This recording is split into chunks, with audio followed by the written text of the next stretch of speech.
Muy amable, mi coronel. Buenos días para toda la audiencia que nos acompaña hoy en la edición 196 de la memoria histórica aún no contada del conflicto armado en Colombia. Estamos a 4 episodios ya de completar las 200 emisiones de un drama que ni ha sido contado en su verdadera dimensión, ni ha sido detallado por la historia, ni mucho menos identificado por los colombianos. Para el día de hoy tenemos, jueves 15 de septiembre de 2022, un análisis geoestratégico, geopolítico, histórico, analítico de el ataque terrorista de las FARC contra los habitantes del municipio de Suárez, Cauca, en diversas etapas de la historia. El énfasis es en el caso del 2012, pero igual que lo veíamos hace un par de días con el municipio de Toribío, aquí en este municipio de Suárez, Cauca, ubicado también al norte del departamento del Cauca, en límites con el departamento del Valle, se evidencia una sistematicidad de las FARC con ataques persistentes y todos de gran dimensión y con un objetivo muy claro de sembrar el terror entre los pobladores, de disputar abiertamente la posesión geográfica con el narcotráfico y de hacer valer la ley del crimen contra cualquier forma organizacional de vida normal dentro de las comunidades. Por esta razón lo hemos decantado en un solo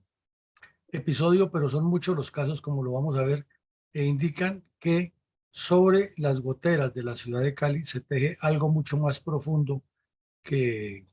las noticias a la ligera que se publican y los análisis a la ligera que hacen algunos especialistas que ni siquiera prestaron el servicio militar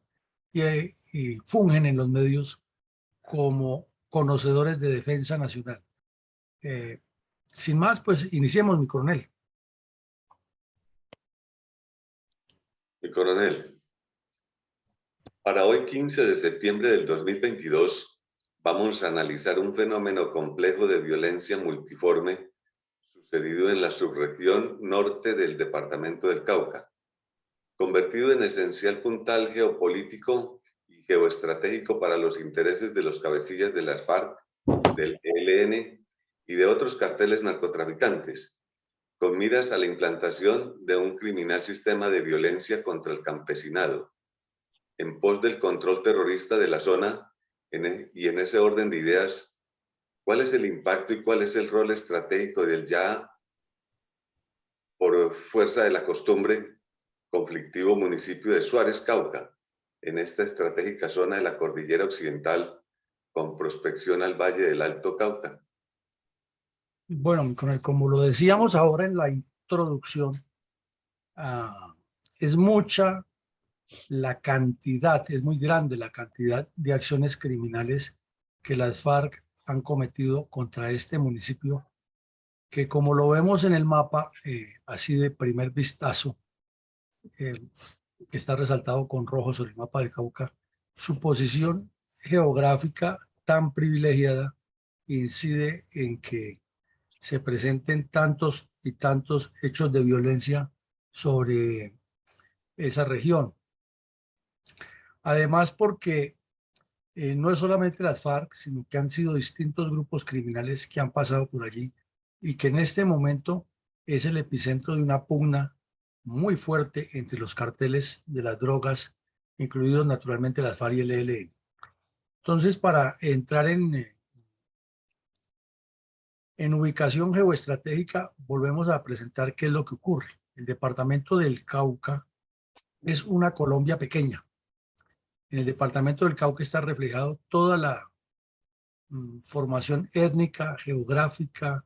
y cultural de Colombia en una proporción más o menos grande frente a Colombia. Primero, por su ubicación geoestratégica, lo hemos dicho muchas veces, al occidente tiene una gran zona en el Océano Pacífico completamente inexplotada. Los que desafortunadamente la han explotado han sido los grupos criminales todos atados con el narcotráfico y la violencia durante los últimos 40, 50 años. Es una zona que tiene muchísimas ensenadas, que podría convertirse en un epicentro turístico, ecoturístico de gran nivel. Es una zona que articula a Nariño con el valle por la selva y que tiene una gran extensión, como lo vemos aquí en el mapa de la derecha, de zona selvática tropical, de una gran reserva mundial en cuanto a la diversidad, la biodiversidad, en cuanto al oxígeno, en cuanto a los recursos hídricos, porque el solo mapa nos lo indica que si esta cantidad de ríos que desembocan todos en el Pacífico y que nacen en la cordillera occidental están irrigando la zona, es porque interiormente hay muchos cursos de agua. Infortunadamente, esta región occidental se volvió un epicentro de transformación del producto de la coca de cultivo y de los laboratorios y del procesamiento para sacarla al exterior por el Pacífico o por Nariño o por el Valle del Cauca o por la cordillera. ¿Qué más tiene? Pues que comienza en la parte occidental de la cordillera andina cuando se trifurca, comienza aquí en el Cauca específicamente, y toda la cordillera occidental va a llegar al Valle del Cauca, donde se forma el famoso sector de los Farallones. Quiere decir que es un corredor extenso por el cual se pueden asentar guerrillas en distintos lugares y establecer como una especie de corredores estratégicos. Y también facilita pues huir del control o de la persecución que le hagan las fuerzas militares. Al caer al centro, al del departamento, se forma un valle del Cauca también pequeño, que es el Alto Cauca, donde el río Cauca es el principal accidente geográfico y baña en dos hasta llegar al Valle de Puenza en Popayán. E igual, nacen ríos tanto en la cordillera occidental, virtiendo o hacia el oriente, o nacen ríos en la cordillera central, que es muy volcánica, virtiendo hacia el oriente, de tal forma que nutren muchos afluentes el río Cauca y hacen de este valle del Alto Cauca una zona muy apta para la agricultura e inclusive para el asentamiento de comunidades. Y si bajamos, pues está más abajo el valle del Patía, del río Patía, donde es una comunidad negra. Esta del occidente, lo hemos resaltado, es de negros e indígenas. Y en el sector de Popayán es más mestizaje, es blanca también la población, en todo el valle de Pubenza y lo que es el norte del Cauca, el sur del Cauca. Y ya hacia el oriente, entonces encontramos la cordillera central, que es la primera gran zona donde las FARC inician la creación de su proyecto estratégicamente pensado a largo plazo con las guerrillas liberales de los años 50 en el Valle del Cauca, del mismo Cauca, del Tolima, del Huila, del Caquetá. Y si bajamos por toda la cordillera, se llega al punto más meridional, más sur del departamento del Cauca, donde se forma una gran bota, que es la región de la bota caucana, afectada desde siempre por la presencia de bandidos de las FARC, el ELN, el EPL, el M-19, el Frente Unido de Acción Putumayense Guerrillera y otros grupos que han delinquido en esta región. Y por su configuración geográfica y sus características, pues es prácticamente una zona muy similar al Caquetá, al Putumayo, y lo más resaltante es el río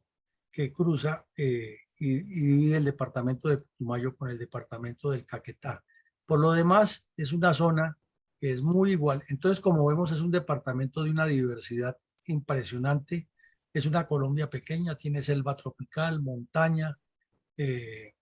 valle,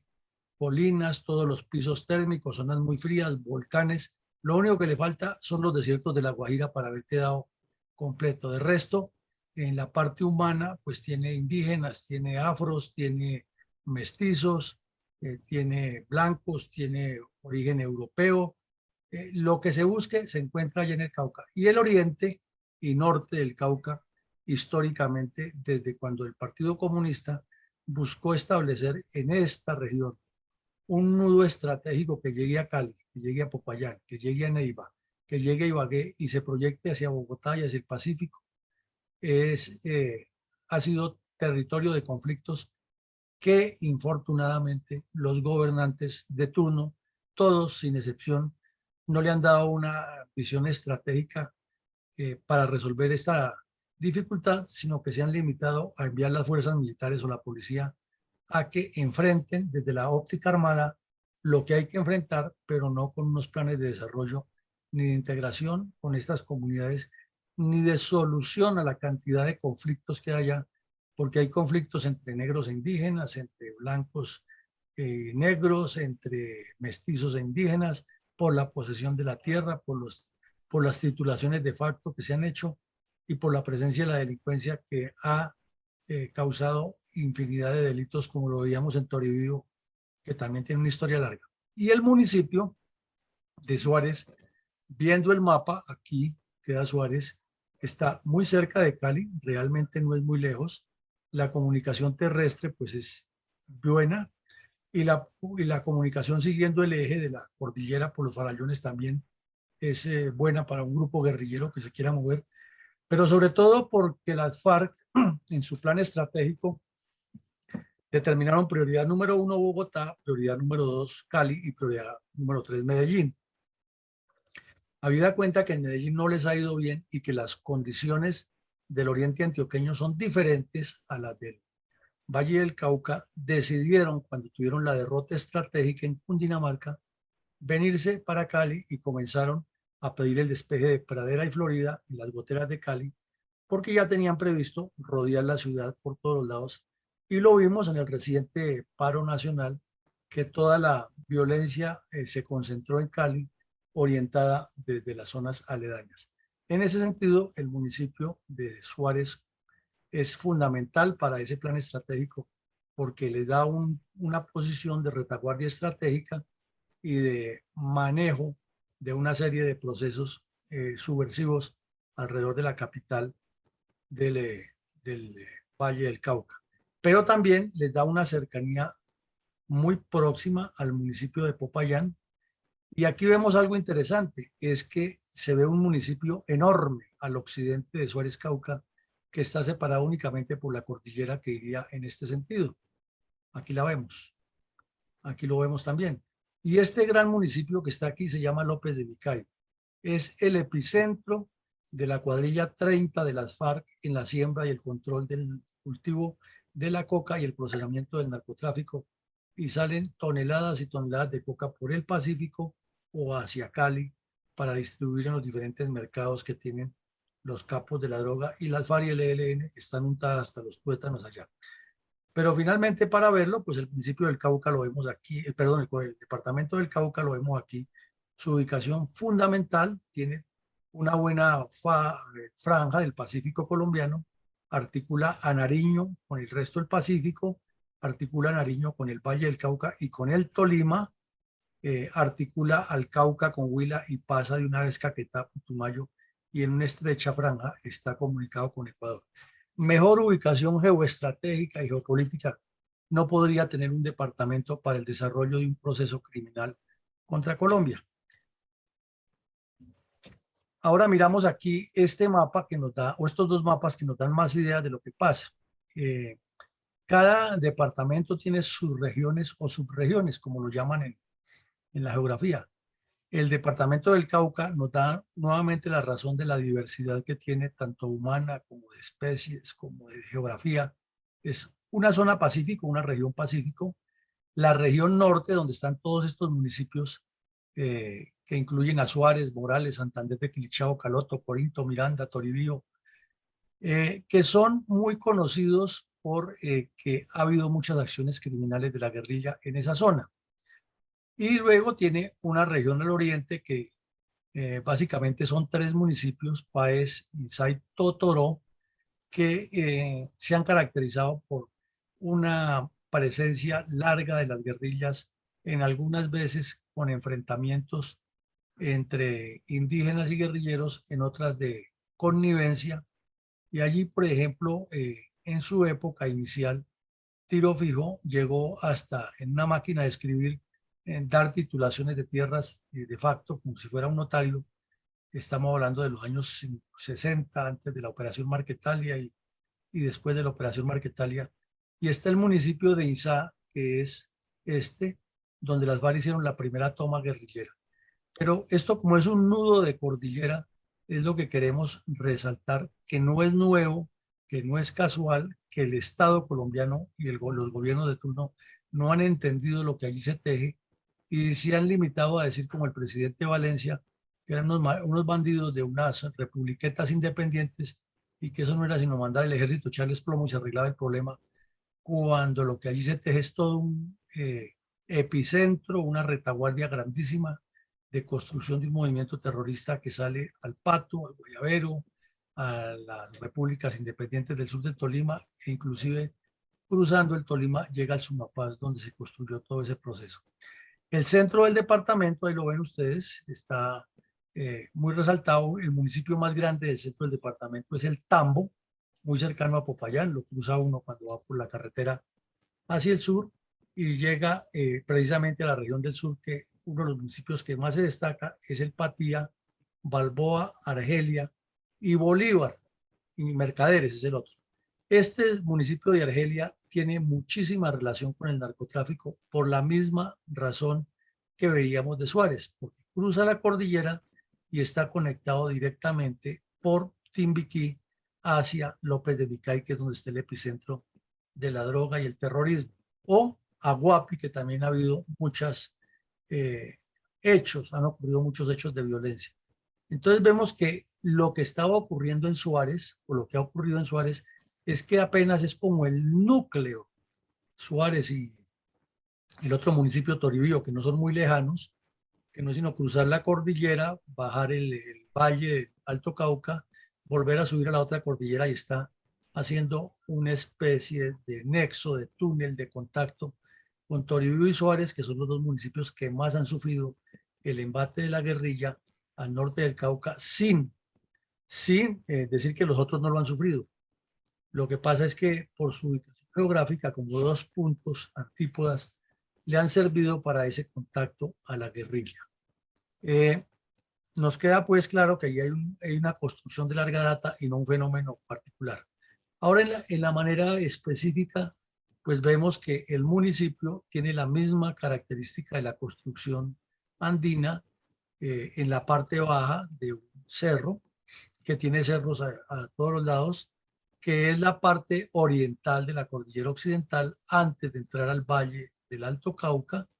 que se ha ido llenando de asentamientos humanos en un sector sin ninguna planificación territorial, sin un desarrollo desaforado, que las carreteras son casi todas destapadas y que está rodeado por un río con el riesgo de las inundaciones. Y aquí vemos una de sus veredas, Bellavista, si no estoy mal, que tiene las mismas características del municipio y que se ha ido construyendo de manera irregular, sobre todo con el problema del narcotráfico, que aquí lo vemos en la parte baja, tierra muy roja, tierra muy arcillosa, con mucho limo, completamente inundada de cultivos de coca. Son muchos los cultivos de coca que hay aquí en Suárez, lo cual le facilita también el control y los recursos a los delincuentes. Y también vemos que una zona utilizada como balnearios turísticos cerca a la represa de la Salvajina, que es una hidroeléctrica que se construyó con el fin de mejorar el acueducto de Cali y de mejorar el flujo o la producción de electricidad para el país. Han ocurrido deslizamientos, inundaciones y, por ejemplo, esta zona turística se destruyó, pero es muy común en la región. Pero sobreentendemos que con la deforestación que se nota en todas estas regiones y más la deforestación que ha ido produciendo la siembra de cultivos de coca, pues la región, además del castigo eh, que produce el terrorismo, está produciendo un castigo a la naturaleza con permanentes deslizamientos, habida cuenta de la característica de tierra, de sus suelos, que son muy arcillosos. Entonces, eso sería como un marco muy general para entender la zona donde ocurren los hechos, coronel. Muchas gracias, mi coronel. ¿Cuáles fueron los antecedentes de la sangrienta incursión de las FARC contra los habitantes de Suárez, Cauca, en julio del 2000? Primer episodio dantesco de los permanentes crímenes de este grupo narcoterrorista contra los habitantes de este municipio. Bueno, mi coronel, este caso de este municipio es tan largo que no alcanzaríamos aquí a relacionar tantos sucesos como nos pasó con Toribio hace un par de días. Podemos relacionar algunos, ir formando una idea de unos antecedentes, pero todos se van atando uno con otro. El primer antecedente es que más o menos en 1965, 66, 67, comenzaron a llegar las guerrillas comunistas a ocupar los territorios que había en el norte del Cauca con presencia de guerrillas liberales. Hubo muchas guerrillas liberales en la zona, hubo el intento de la creación de una guerrilla del MOEC también en la zona, que fue la primera guerrilla comunista, pero finalmente el Partido Comunista y las FARC lograron asentarse en la región. Posteriormente pasaron por ahí el M-19, el EPL, el ELN y otros grupos criminales que han tratado de asentarse en el Cauca. Inclusive lo decíamos en la parte de la bota caucana, alias Cartagena, que se desertó de las FARC, intentó crear y fortalecer un grupo que llamó el Frente Unido Putumayense de Acción Guerrillera. Entonces, más o menos en ese año llegan las guerrillas comunistas y comienzan a actuar ahí con dos sujetos muy conocidos, el capitán Tranquilo, que ha sido guerrillero liberal, y el sargento Pascuas, muy famoso desde la época de las guerrillas liberales, y después Marca Italiano, amigo de Tiro Fijo. Esos son los dos que se hacen ver más en esa región, pero hubo otros, Asnoraldo Betancur alias Balín y José Joaquín Achipis alias Huaco Cauca, fueron muy conocidos también en esa zona, bandidos legendarios de las FARC. Seguimos. Luego se desató una guerra en todo el Cauca aprovechando la fenomenología de lo que hemos dicho. Entonces allí hay unos reclamos que los indígenas los vienen haciendo desde 1893, no todos con razón, pero algunos han reclamado su ancestralidad y su propiedad de la tierra, utilizando argumentos no tan claros y manipulados por oportunistas, por abogados, por gente que le quiere sacar dinero al Estado. Y desde esa época volvieron a muchas de las comunidades indígenas como parásitos conflictivos contra el Estado y con invasiones permanentes. Silvia Cauca ha sido muy afectada por ese fenómeno y con unos conflictos también entre afrodescendientes e indígenas que no son tan sencillos de definir, y máxime después de que el narcotráfico entró a causar daño en esta zona. Y hoy, en la época actual, tenemos el problema de las invasiones toleradas por el señor Petro o instigadas de forma disimulada por él, con el argumento de que hay que hacer una jurisdicción agraria para dialogar y no sacarlos por la fuerza. Y sale y hace el show y el ministro que van a desalojar a la gente, pero ahí siguen y no se resuelve ese tema, y eso pues lo único que hace es alargar la guerra que ha existido en la región. Para antes de este primer gran asalto, porque decimos que no vamos a hablar solamente del 2000, sino todo lo que ha ocurrido en el siglo XXI en el Cauca, en esa región de Suárez, ya había muchas acciones criminales que son similares a las del resto del país: reclutamiento de menores, instalación de campos minados, voladuras de piernas a soldados y a civiles, a campesinos, a indígenas, asesinatos de campesinos, asesinatos de indígenas, despojo de tierras, cercanía con el narcotráfico, plan pistola, ataques grandes o pequeños contra las estaciones de policía, robo de las armas, instalación de informantes, etc. Eso se volvió común, y más durante el débil gobierno de Andrés Pastrana, que les permitió moverse como pez en el agua. Luego, pues, ha sido una constante desde comienzos del siglo hasta hoy que en Suárez se hable del rumor de un ataque de las FARC contra el poblado o contra los campesinos en algunas de las regiones o contra la fuerza pública. Eso ya es como lo normal, es el pan nuestro de cada día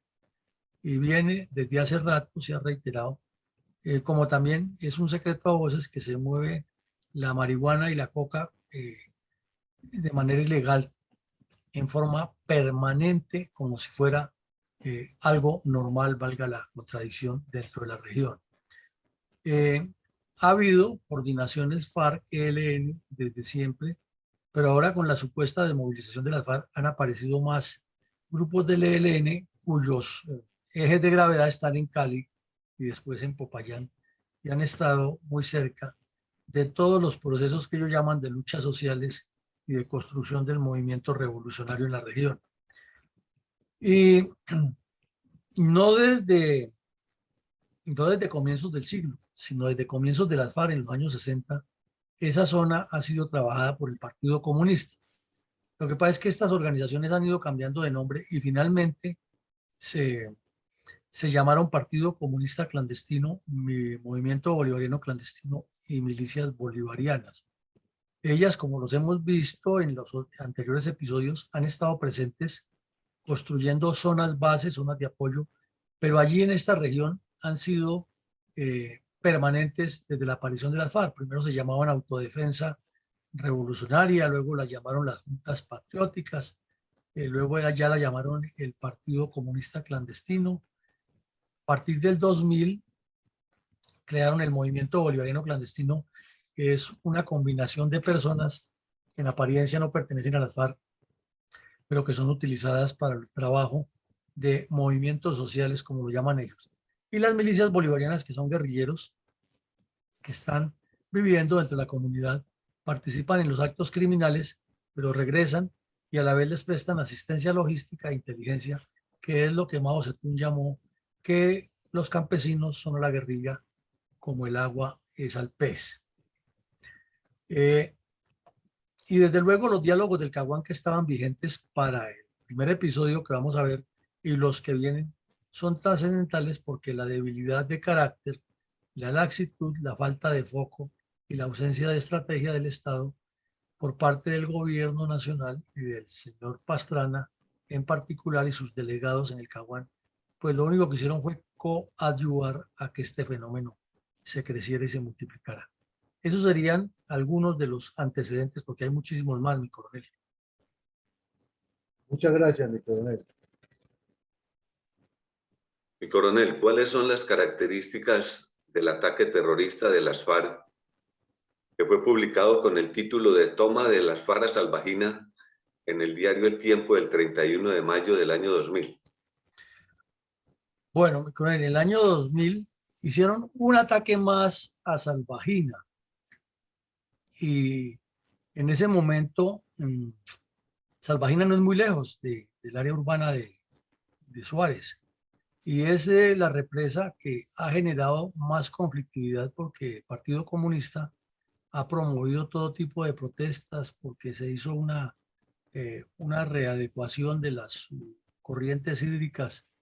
para inclusive evitar las inundaciones en la zona que eran muy comunes, pero han aparecido quienes reclaman con razón y sin razón. Y la cuadrilla 30 de las FARC ha estado presente allá, varias veces se ha metido, ha destruido instalaciones desde antes del 2000. Pero comencemos con el 2000.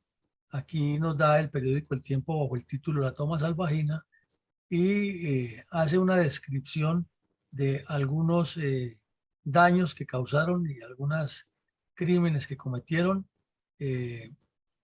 esa región y que se convirtió como en un punto de partida para todo lo que ha venido sucediendo este año.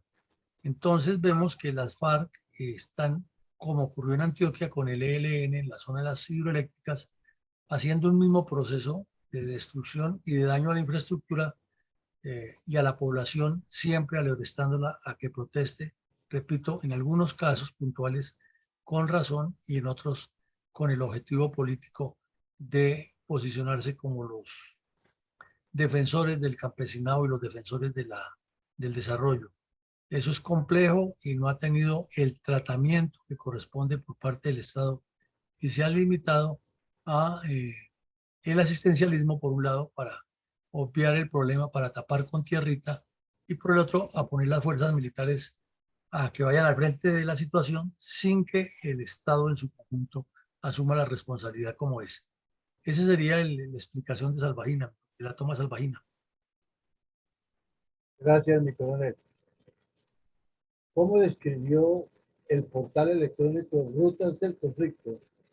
los detalles del asalto terrorista de las AUC en la zona de la toma cerca de la represa de la Salvajina en el área rural de Suárez, Cauca?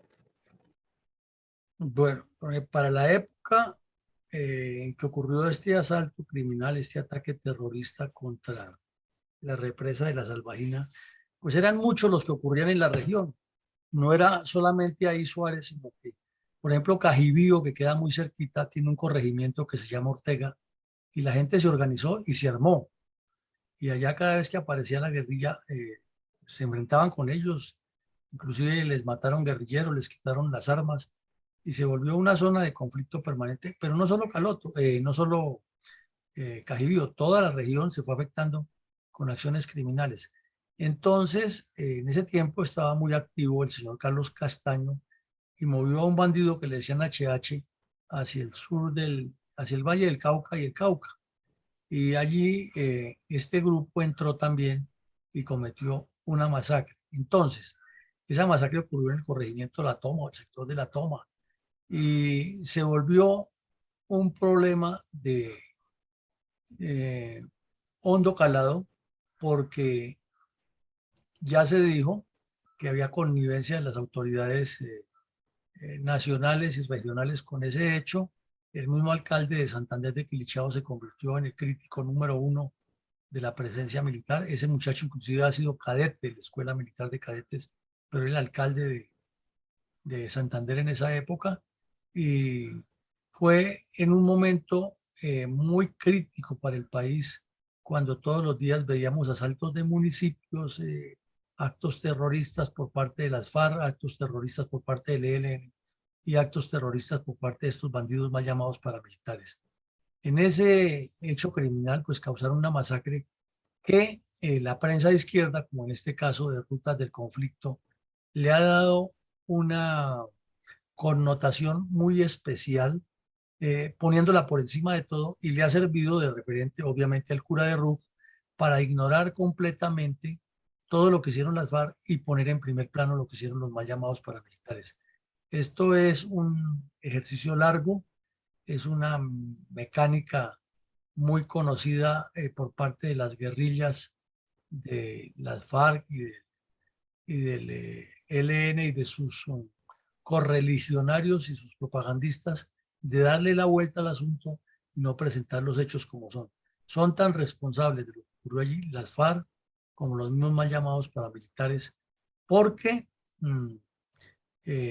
muchos de los miembros de estas agrupaciones criminales de la familia Castaño eran antiguos integrantes de estas guerrillas y por eso eran tan efectivos para ellos en la forma de localizar a quien les había colaborado cuando eran guerrilleros y asesinarlo o causar este tipo de masacres y de hechos violentos. Igual que en todas las masacres que se cometieron en esa época, en particular las que cometieron los mal llamados paramilitares, la desinformación y la desfiguración ha sido total y cada vez le aumentan el número de muertos y el número de atrocidades, sin que esto no signifique que son unos bandidos que cometieron unos crímenes de lesa humanidad, pero que se desfigura su versión. Entonces, eso es lo que ocurre en el año 2000. Primero, el ataque a la Salvajina y luego esa retaliación de los mal llamados paramilitares en diciembre del 2000, causando más terror, más zozobra y más intranquilidad a los habitantes de un municipio de por sí ya conflictivo y afectado por la violencia y rodeado por hechos de violencia, porque repito, mientras eso ocurría allí, en los municipios vecinos, la situación era bastante conflictiva y bastante violenta. Mi coronel, creo que mi coronel, mi mayor Hugo Valencia, quiere hacer algún aporte. Adelante, Hugo. Buenos días, señores oficiales, coronel. Como usted sabe, los indígenas tienen una participación permanente en el conflicto de mi amado departamento del Cauca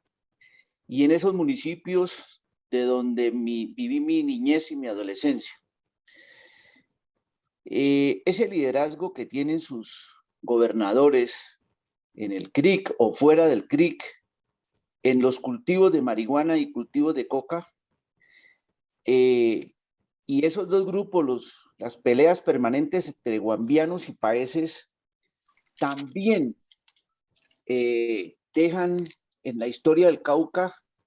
teñido el suelo de sangre. Hoy vemos con gran dolor que se están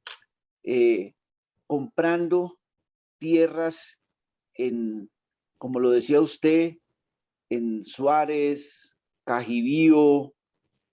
Silvia, Totoró, Corinto, Miranda, Tacuelló, Morales, etcétera. Tanto al lado izquierdo, que es la cordillera occidental, como bien lo decía usted, y como al lado derecho, que es la cordillera oriental. En esas estribaciones de esas dos cordilleras están asentados esas fincas y al lado derecho, sembrados de marihuana, CRIP. Esa marihuana, pues, es la que en este momento está saliendo tanto para el Huila y del Huila para el Caquetá y del Caquetá sale para el Amazonas y del Amazonas al Brasil. Y como lo dice mi coronel, las FARC se dedicaron al negocio de la coca, a sembrarla en el municipio del Tambo. Yo recuerdo que desde que yo era muy niño nos prohibieron ir a la carretera, lo que se llama los cortes de la carretera. Pasando Munchique hay un sitio que se llama Los Cortes y a partir de ahí no podíamos nosotros salir. En algún momento quisimos ir a aventurar con un señor que se llama Camilo Arroyo, que vivió ya en Guapi. Esa historia tiene que leerla y hay un documental sobre Camilo. Pero yo quisiera preguntarle, mi coronel, la participación de los indígenas hoy con ese señor Giovanni Yule y con la anterior amenaza que tuvimos del Quintín Lame, ¿qué podría seguir sucediendo? Gracias, mi coronel. Bueno, muchas gracias, Hugo. Pues usted es de la zona, usted conoce muy bien la región y vivió desde su niñez como nos cuenta esto. No, pues yo lo que veo, intuyo de todo esto es que se van a empoderar más con el señor Yule ubicado ya en un alto cargo, eludiendo la justicia, como está pasando el anuncio del señor Petro de las jurisdicciones agrarias y la resolución del conflicto. Y quizás, como nos lo decía anoche el conferencista Lorenzo Carrasco desde el Brasil, van a buscar es independizar territorios y generar más conflictos, lo cual necesariamente por la dinámica de la historia de Colombia va a causar más violencia, vamos a desgastarnos más para finalmente restablecer toda la unidad nacional y haber perdido un poco de años en el desarrollo de esa región y quién sabe cuántas familias y personas afectadas por esa violencia que se va generando allí. Eso es lo que me parece que va a pasar ahí. Muchas gracias, mi coronel. Mi coronel, en julio del 2010, terroristas de las FARC dirigidos por Alfonso Cano, Pablo Catatumbo, el sargento Pascuas, Caliche y Pacho Chino atacaron con carro bomba el área urbana de Suárez nuevamente, causando muchos daños y afectaciones a la población civil. ¿Cómo describió el diario El Espectador estos hechos? Bueno, mi coronel, vimos hace un par de días que en Toribio ocurrió algo similar, que colocaron una chiva, un bus rural cargado de explosivos frente a la alcaldía y la estación de policía. Y aquí se repite la misma mecánica, pero esta vez con una camioneta blanca y explota, y además de causar pues los daños alrededor de las instalaciones de policía y lo que se ve ahí como quedó, que fueron muchas las viviendas afectadas y civiles afectados, hubo 25 heridos, 24 personas, habitantes normales del caserío y uno de los agentes de policía, y todos tuvieron que ser trasladados a hospitales de Cali, Santander de Quilichao y Popayán. Pero el punto grave aquí del asunto es que ya estábamos hablando del final del gobierno del presidente Álvaro Uribe y el comienzo del gobierno del señor Santos, y era como una presión hecha intencionalmente, semejante crimen tan atroz, para forzar las conversaciones que ya las estaba haciendo de manera clandestina el señor Santos por medio de su hermano con los cabecillas de las FARC. Eh, entonces, si destruyeron 50 viviendas y locales comerciales, como dice ahí el espectador en su documento, ¿qué necesidad tenía el señor Santos, distinta a ganarse un premio Nobel de Paz, que no lo merecía ni lo necesitaba Colombia, de sentarse a dialogar con estos bandidos cuando el gobierno de Uribe los tenía arrinconados, y lo que ha debido hacer es seguir un principio estratégico y táctico, o un procedimiento estratégico y táctico de la ofensiva, que es la explotación del éxito y la persecución? Eso está en los manuales de táctica militar de toda la historia de la humanidad. Lo tenían los romanos, lo tenían los griegos, lo tenían los egipcios, luego lo fueron mejorando en la época medieval, pero siempre en los manuales de ciencias militares se ha dicho que la ofensiva pues tiene 5 pasos, y que los 2 pasos finales son la explotación del éxito y la persecución. Y aquí el señor Santos paró ese par de acciones, permitió, por ejemplo, que le hicieran esto, y en lugar de pararse en la raya y perseguirnos más, entonces se sentó a hablar con ellos, y ahí tenemos los resultados. Ese es lo más resaltante de este tema del ataque, que para las cifras y para quien mira el tema como muy desapasionadamente o muy eh, a la ligera, lo considera como otra acción criminal de las FARC, pero tiene un contenido estratégico grandísimo, que era presionar al gobierno Santos, que ya había dado a torcer el brazo, reuniéndose en manera clandestina Enrique Santos con los cabecillas de las FARC para prometerles el oro y el moro y decirles que les iba a ceder en todo lo que hicieran, pero que rápido firmaran porque su hermano necesitaba un premio Nobel.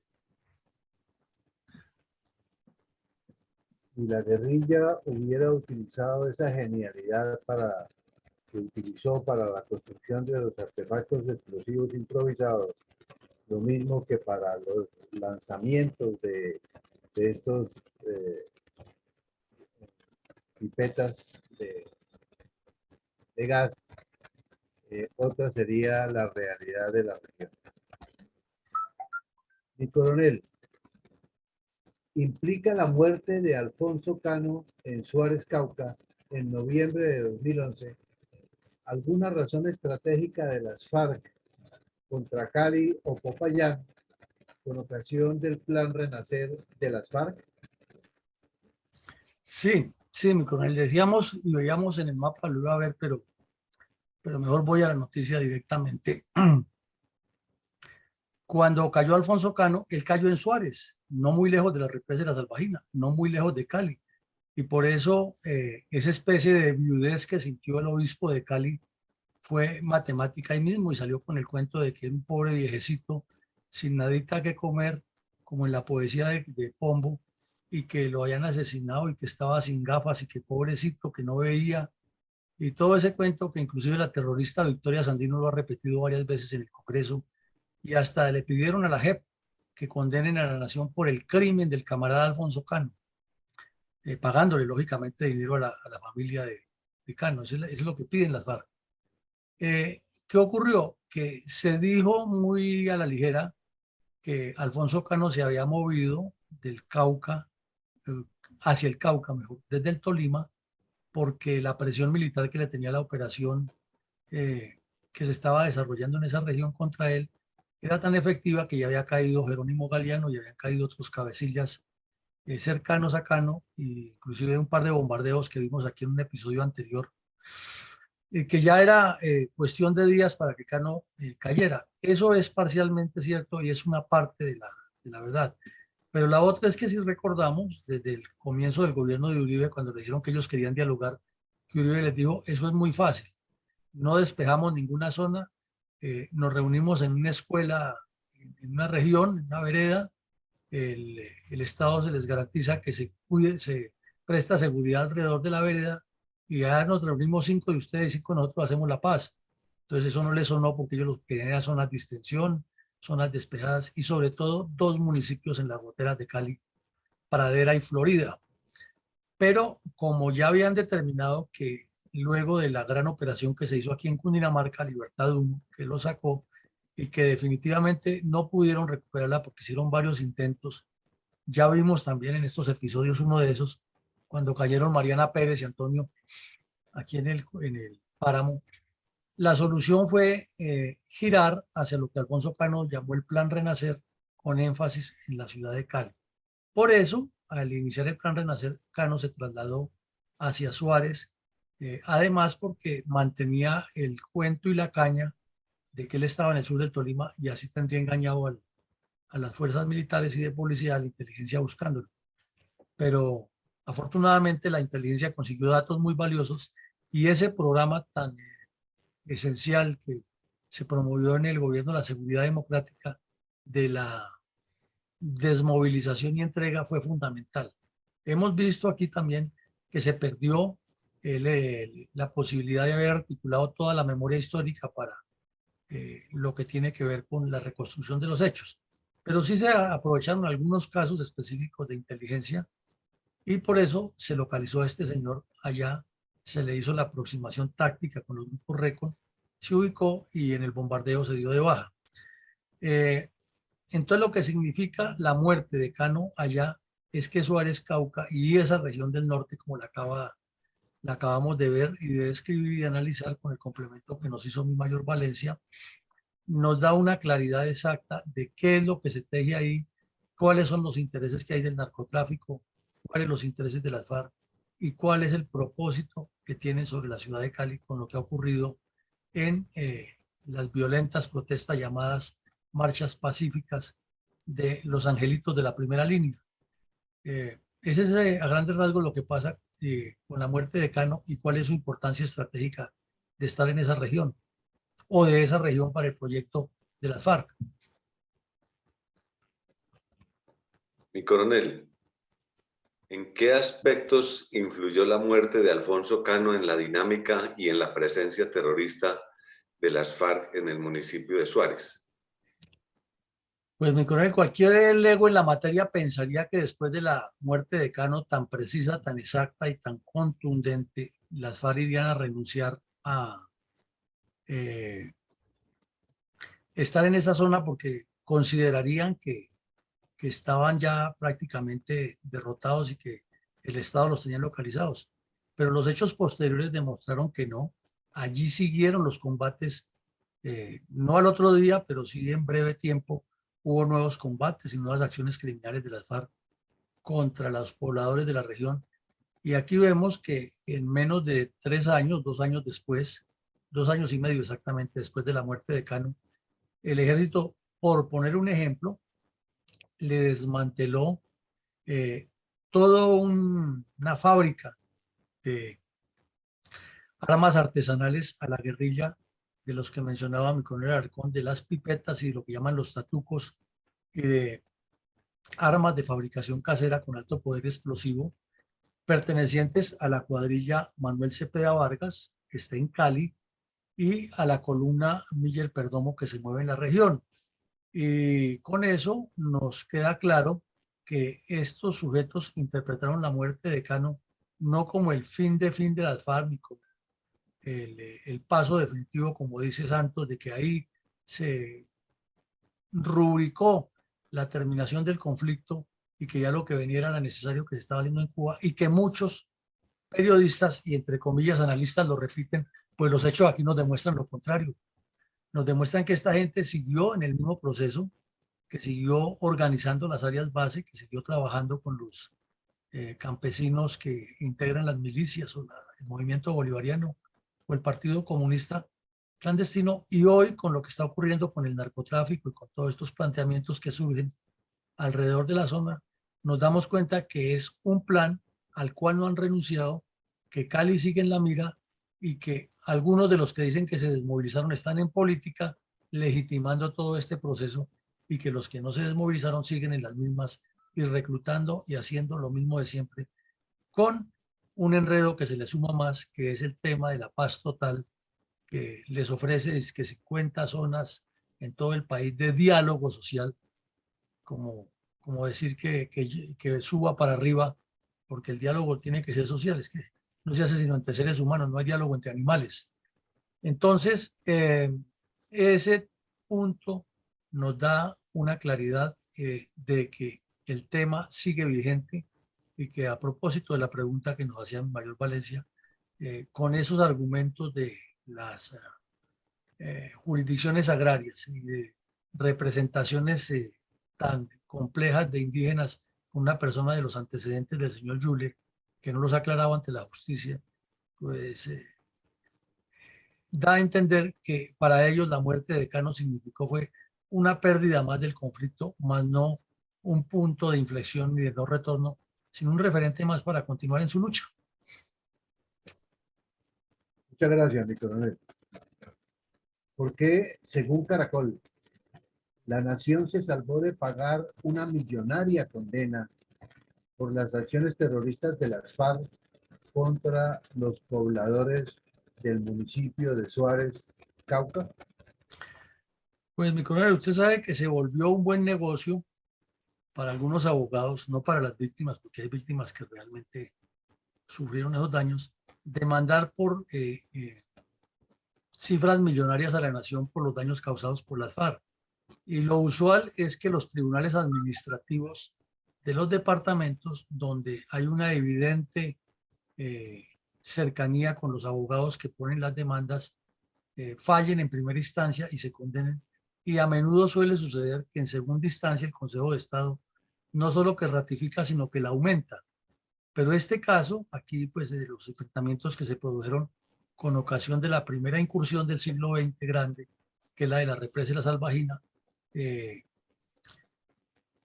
y la estación de policía, pues causó algunos daños y aparecieron los abogados que reclamaron, y en primera instancia, repetimos, el Tribunal Administrativo del Cauca falló en contra de la nación, pero en segunda instancia el Consejo de Estado consideró que no, porque sería como convertirlo en un boquete para que cada vez que ocurriera eso, con razón o sin razón, se indemnizara a todo el mundo, y no habría eternamente ni los 10.000 billones que nos prometió la ministra de Minas serían suficientes para tapar todo ese hueco fiscal. Pero pues eso no quiere decir que las FARC no le han causado daños a mucha gente, y también sería, digo yo, porque no se ha estructurado por ningún lado, es que estos delincuentes paguen por lo que hicieron, porque como lo hemos relatado anteriormente, se limitan a aparecer en estos poblados con una parafernalia impresionante, con helicópteros pagados por el Estado, con prensa, con un espectáculo circense. Aquí estamos nosotros, qué pena si lo hicimos, pero es que no somos los culpables, la culpa es del Estado. ¿Dónde está la víctima? Venga, le doy un abrazo, y sale la viejita llorando, sale el hijo llorando, se abrazan con ellos, y dice yo lo perdono, y ya quedó arreglado el problema. Y mientras tanto ellos siguen en la JEP cosechando ventajas a favor de, y llegará el día que si no se le pone coto a esto, van a terminar indemnizados todos porque fueron víctimas. Como lo dice, como lo han dicho en los medios de comunicación, es que nosotros de víctimas pasamos a victimarios, pero eso no quiere decir que tengamos la culpa, sino la culpa es del Estado. Entonces aquí en los abogados vividores, que son muchísimos, que ponen unas demandas cuantiosas y salen usufructuando gran cantidad de lo que le dan a las víctimas, no pudieron, y es un caso más bien único, porque en los demás, en casi todos, pierde la nación. Mi coronel, mi coronel González.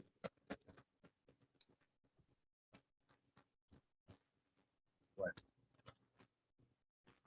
En plena etapa final de las concesiones del gobierno Santos a las FARC, los terroristas de este grupo narcotraficante activaron un carro bomba contra los habitantes de Suárez, Cauca. ¿Cuáles son los detalles de este acto criminal? Pues, mi coronel, recordemos que el 2 de octubre del año 2016 se hace lo del plebiscito y no pasa. Y no pasa. Entonces Santos queda como en la incertidumbre y aparecen los que se autoadjudican estar representando al pueblo que dijo no, y lo que hacen es agregarle 13 páginas ahí a ese pacto y dilatar un mes o 2 meses la firma, y ahora no eran 297 páginas, sino ahora eran 310. Pues las FARC en ese momento aprovecharon esa circunstancia y volvieron a arremeter, a pesar de que Timochenko y los demás bandidos decían que ellos estaban en paz y que querían la paz y que muy bien que se estuviera revisando, y volvieron a atacar con explosivos el municipio de Suárez, Cauca. Eso fue el 11 de noviembre en horas de la noche. Entonces, eso también lo ocultaron, el señor Santos le bajó el perfil y ya comenzaron a decir que eran algunos grupos de las FARC que no querían acceder al proceso de paz, que ellos no tenían nada que ver, pero lo cierto es que volvieron a atacar este municipio y que le causaron daños a más o menos 20 viviendas, 3 de ellas completamente destruidas y las otras con daños parciales. Entonces, eso nos demuestra y corrobora lo que acabamos de decir, que las FARC ni han renunciado a su plan estratégico, ni han renunciado a la importancia geoestratégica de este municipio, ni se han separado del narcotráfico, ni esa mixtura difícil, compleja que hay de la cercanía de los indígenas, en algunos casos con las FARC, en otros con el narcotráfico, en otros con los corruptos y en otros para seguir pelechando de todo lo que les han dado, y los conflictos que hay entre negros indígenas, entre negros y entre indígenas de las dos agrupaciones, y la invasión de tierras no es un fenómeno que se va a resolver por ahora, sino que detrás de todo esto hay un contenido de intereses y una amalgama de presiones que necesariamente seguirán incluyendo más violencias, así el señor Petro tenga su programa de paz total, porque es muy difícil llegar con politiquería a resolver semejante entorno tan enredado que hay allí en esa región. Gracias, mi coronel. Al final de cada episodio de la memoria histórica, usted nos hace un balance puntual de reflexiones respecto a los hechos del conflicto que analizamos a diario en este espacio de opinión y estudio científico de la violencia en Colombia. ¿Cuáles reflexiones estratégicas tiene hoy al respecto a la presión criminal de las FARC contra los habitantes de Suárez, Cauca? Bueno, mi coronel, antes de ver el resumen de un compendio de análisis, diríamos que este crimen marca un punto también alto de la fenomenología de la violencia en Suárez, Cauca, que entre otras cosas es la tierra del actual vicepresidente. Ella nació allá, ella viene de esa región y viene de todo ese complejo sociopolítico que se ha vivido allá. Fue el asesinato, para retornar al tema, fue el asesinato de la señora Karina García, una líder social, política, comunitaria muy conocida en la región, que ya había sufrido varias amenazas de muerte y que la asesinaron las FARC en contubernio con algunos criminales de la región. Ahí están señalados algunos indígenas. Bueno, eso es un tema complejísimo allí. Lo cierto es que esta señora, en plena campaña para ser alcaldesa, cuando se suponía que iba a ganar, la asesinaron, una emboscada y un atentado, y la asesinaron las FARC con los cómplices del narcotráfico y todos los intereses que se tejen allí. Igualmente, se ha publicado muchísima información sobre lo que pasa allí, en esa región, y se ha resaltado por parte de los medios de comunicación la presencia de dos fenómenos muy claros: la minería ilegal, que está en poder de las FARC, y el ELN, y hasta los carteles mexicanos se dice que ya también le están metiendo dinero a eso. Los carteles mexicanos con el narcotráfico, las FARC, el ELN y otros grupos que se mueven por allí, porque esos se volvieron unos atomizados que negocian unos con otros y se han repartido zonas, como pasa en el Putumayo y como pasa en el Catatumbo. Y hasta venezolanos hay trabajando en esos laboratorios de procesamiento de coca. Todo esto nos complementa más y nos da la razón de que ni la muerte de Cano, ni el pacto de FARC Santos, ni los diálogos de la paz total del señor Petro van a resolver un problema tan complejo, donde además nos faltaba mencionar que está el tema del oro, de la minería ilegal, cercano ahí, y ese corredor de movilidad que hay hacia Guapi y hacia López de Micay, por donde se mueve tanto actividad delictiva, que por último también le han sumado lo de los inmigrantes ilegales que van para Centroamérica con destino a Estados Unidos, como si fueran pocos los problemas. Por eso nos oponíamos tanto cuando el señor Duque alegremente dijo que iba a traer a un poco de afganos a Colombia, porque eso hubiera sido todavía el acabose. Pero eso ocurre allí. Entonces, para pasar a ver las reflexiones, que es la pregunta de mi coronel Alarcón, en síntesis, en el Cauca y en esta región lo que ha habido es un crecimiento cualitativo y cuantitativo de las FARC, que a juzgar por los hechos no ha disminuido, sino que se ha sostenido. En segunda medida, las FARC han actuado siempre con un plan estratégico, y lo que está ocurriendo es desarrollo de su plan estratégico y una planeación a largo plazo con escenarios de posibilidades A, B o C, y les cuadra siempre y caen como los gatos parados y sacan ventaja. Esa violencia calculada contra el Cauca no es solamente por causar el terror normal que cualquiera supondría por un control local de los negocios ilícitos, sino es para generar en el imaginario colectivo la idea de que las FARC tienen un control territorial y que la única forma es negociar y cederles en todo, o siguen causando el daño. Es más o menos el mensaje, pero no focalizado, sino que todo está a nivel nacional y siguen con la presencia en las zonas históricas de las tres cordilleras y de los dos valles y la retaguardia en el oriente, que es casi imposible de controlar por su morfología. Una vez más, pues se resalta el heroísmo de la policía, que le ha tocado enfrentar directamente en los caseríos esta acción, sobre todo en el Cauca han sido muchísimos los hechos criminales, aquí en Suárez muchos, en Toribío, en Caloto, en Caldono, es decir, donde uno mire en el Cauca siempre ha ocurrido eso. Y la resiliencia civil de muchos campesinos e indígenas que no están directamente relacionados con esta fenomenología de violencia, que no tienen otra opción que convivir con ese problema. Entonces, como lo veíamos en la descripción, esa amenaza latente de la toma ya hace parte de la vida normal de esta gente, y saben que la vida, como en la canción mexicana, no vale nada, y en cualquier momento les toca, porque es que es la lógica de una zona en guerra, un pequeño oeste, lejano oeste, trasladado a nuestra realidad nacional. Y todo esto tiene unas consecuencias de la laxitud del gobierno entre 1998 y 2002, que en el afán, igual que el de Santos, igual que el de Belisario Betancourt, de conseguir un premio Nobel de Paz, y ahora el señor Petro anda en las mismas para eternizarse en el poder, se dio todo lo que pidieron los bandidos, y ahí tenemos los resultados ahora. Una vez más, resaltamos aquí en la reflexión final la importancia estratégica de la ciudad de Cali como epicentro o como polo de proyección de un movimiento revolucionario desde y hacia las cordilleras central y oriental,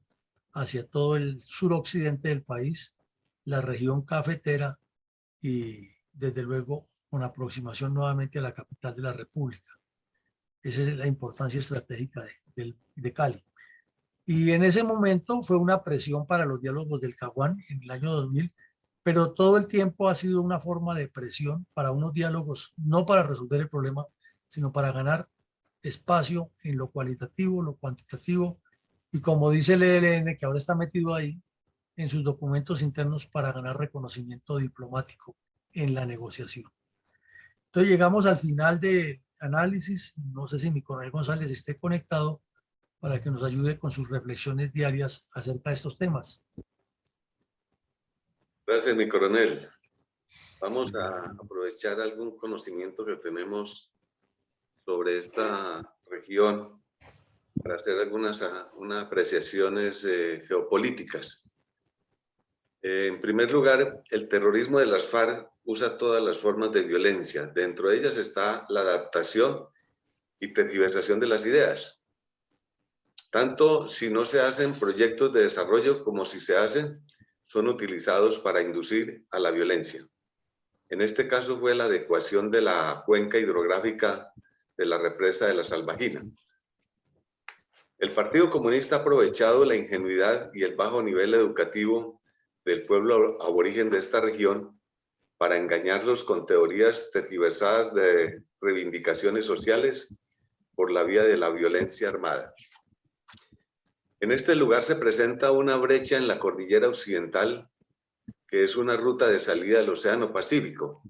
entre el Cerro Naya, que es una pirámide natural muy alta, y los farallones de la cordillera occidental. Por esta cuenca, por esta brecha corre el río Naya, que llega al municipio o en las proximidades del municipio de Guapi, que está en la costa del Pacífico, al frente de la isla de La Gorgona. Y por eso, una de las más grandes rutas de tránsito para el narcotráfico, de los narcóticos que son producidos en la gigantesca zona cocalera del Caquetá y el Putumayo, ya en los llanos orientales, pero debe cruzar las 3 cordilleras para llegar al Océano Pacífico y ser embarcada hacia el norte.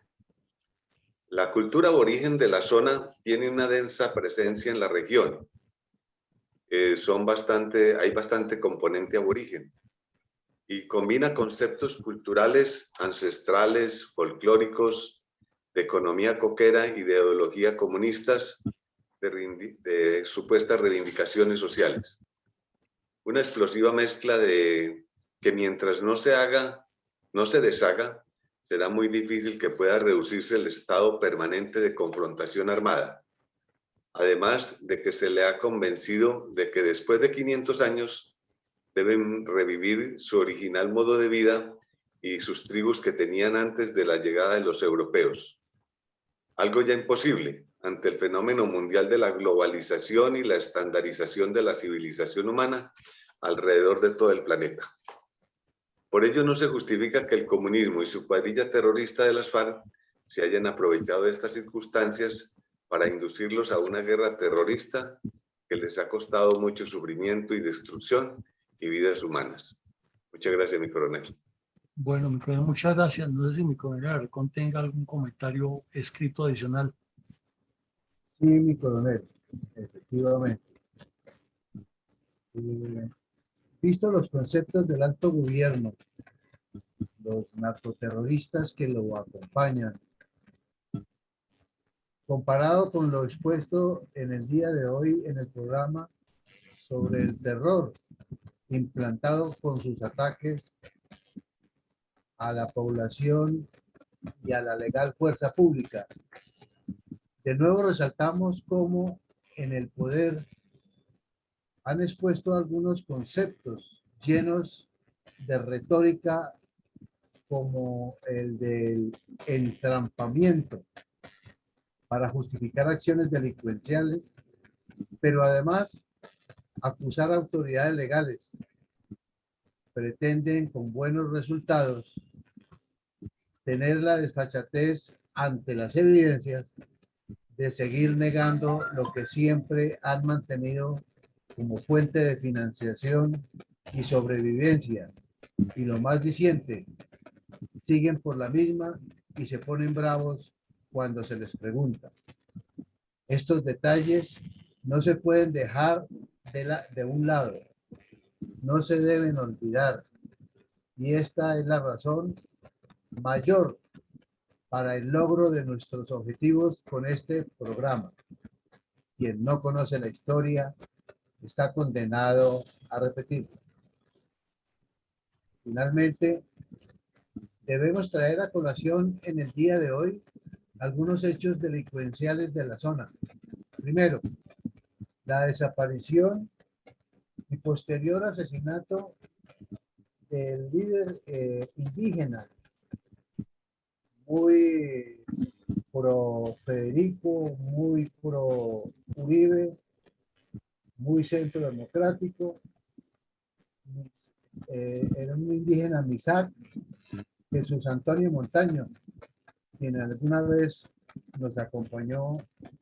en el programa de la memoria histórica. Lo asesinaron las FARC simplemente por pensar lo contrario a ellos y no estar de acuerdo con el narcotráfico. Y de segundo,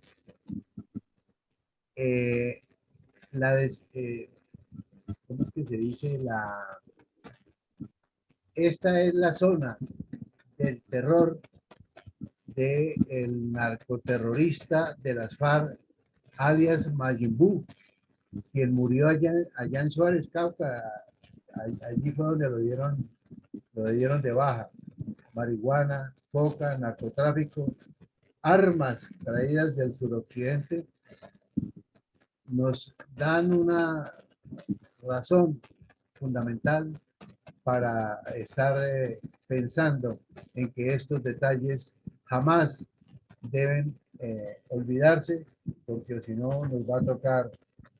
de pronto no a nosotros, pero sí a nuestros hijos y a nuestras futuras generaciones, volverlos a vivir con mayor crudeza y con mayor dolor, mayor violencia. Muchas gracias, mi coronel.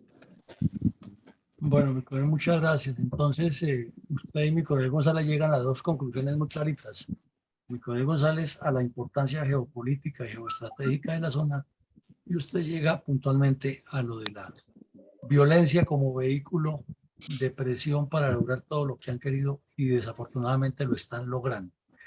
Pues llegamos al final, los invitamos a escuchar nuestro mensaje institucional y a que a esta noche nos acompañen con el análisis de lo que está pasando en El Salvador con el señor Bukele a las 6 de la tarde con este mismo link. Y mañana tendremos el evento 197 de la memoria histórica aún no contada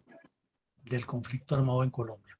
Y por la noche tendremos al politólogo brasileño Dries Gali, quien nos viene a hablar de la situación real y actual del señor Lula y del señor Bolsonaro en la próxima elección en Brasil. Con el mensaje institucional, les deseamos un feliz día a todos. Muchas gracias, mi coronel.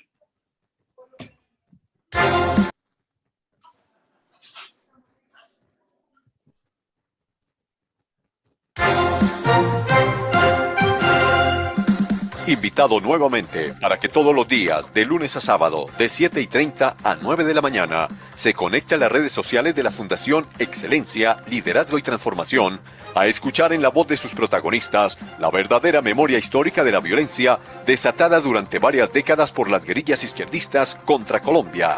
Lo esperamos en nuestra próxima emisión.